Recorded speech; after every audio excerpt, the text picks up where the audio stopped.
Guys, if you are planning to travel abroad, so makinig kayo maigi. Itong video na to ay para sa inyo, no? So here are my tips pag haharap kayo sa immigration. Tip number one, prepare all your documents. So nandyan yung passport, itinerary, return ticket, financial proof. So lahat yon dapat nandyan sa inyo, COE, no? So dapat naka-prepare lahat yon. And tip number two, know your travel purpose. For family ba yan? For business ba yan? For leisure ba yan? Or no? So you have to answer that confidently.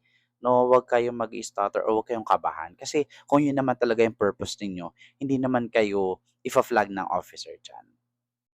Tip number three, only answer what is being asked. No? So answer them directly. Siguro kung ano lang yung tanong, yun lang yung sagot mo. No? So very direct ka lang dapat sumagot. Para at least hindi ka malilito sa mga sagot mo, no, pagkaharap mo yung immigration officer.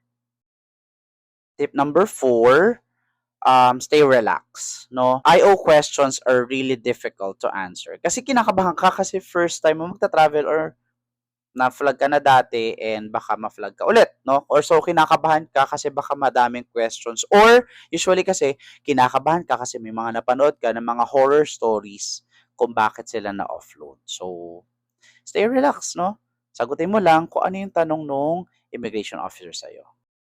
Tip number five, be ready to show your financial capacity. No, nandyan yung credit cards, bank statements, and dapat may laman talaga yung bangko mo kasi mga kasama namin, talagang tinignan ng immigration officer kung magkano yung laman ng bank account nila.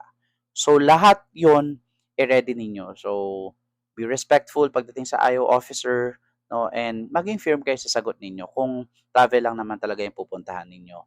And alam naman nila yan. No? So, mababasa at mababasa nila yan sa inyo and sa documents. So, good luck sa mga magta-travel. Hope you enjoy. Bye!